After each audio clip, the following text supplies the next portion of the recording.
ကဲအားလုံးကြည့်မယ် composition အကြောင်းပြောခြင်းတို့နော် composition တွေကနားတော့ composition တွေကရောနေတယ် composition တွေကဓာတ်ပုံတစ်ပုံရိုက်လိုက်ရင် composition တွေအများကြီးပါတယ်ကဲကြည့်ပါဦးကဲမင်းတို့သိသလောက်ပြောမယ်ဒီမြင်ရတဲ့ composition ကဘာတွေပါလဲဒီ line ပါတယ်နောက်တော့ဘာသေးလဲချက်ရွက်ပဲဟုတ်ပြီနောက်ဘာသေးလဲပေါ်တောင်ဘုံစင်းဒီဘက်ဘလို့ခေါ်လဲဟုတ်ပြီဒီမှာ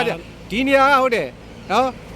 ဆိုင်းဝန်ပြောတာမှန်တယ် diagonal rule ပါတယ် diagonal rule ဆိုကြည့်တစ်ပင်ဒီဘက်ကအုံးပင်အတန်းနေအမြင့်ကြီးကနေပြီးတော့အနှိမ့်ကိုဒေါင်းဖြတ်ပြီးဆင်းသွားတယ်တွေ့လားဒါဒီနေရာက leading line နဲ့ diagonal rule နဲ့ဒီ rule နှစ်ခုပေါင်းဆက်ထားတာဖြစ်တယ်နော်အဲ့တော့ဒီ composition လေးကရိုက်လို့ကောင်းတယ်ရှုခင်းနေရမ်းလာတယ်ကဲရိုက်ကြည့်ကြပါရိုက်ဒီဟာလေးနော်အဲ့ဒီမှာတစ်ခုပြောရရှိတာကနားထောင်တစ်ခါနေဒီမှာကြည့်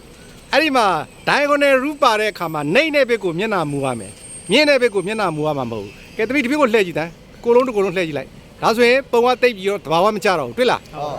ဒါဆိုရင်သူကမြင့်တဲ့ဘက်ကိုမျက်နှာမူလိုက်တယ်ပုံကလုံးဝသဘာဝမကျတော့ဘူးကဲတပည့်ဒီဘက်ကိုပြန်လှည့်လိုက်ပါဒါဆိုရင်တော့လုံးဝသဘာဝကျသွားတယ်ဟုတ်ပြီနော်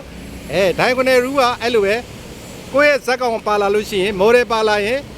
model ကိုနှိမ့်တဲ့ဘက်ကိုမျက်နှာမူခိုင်းရမယ်မြင့်တဲ့ဘက်ကိုကြောပေးရမယ်ဒါလေးကိုသတိထားဖို့လိုတယ်โอเคရိုက်ပဲ composition ကောင်းကောင်းလေးတွေနဲ့ရိုက်ကြတယ်ရိုက်လာတယ်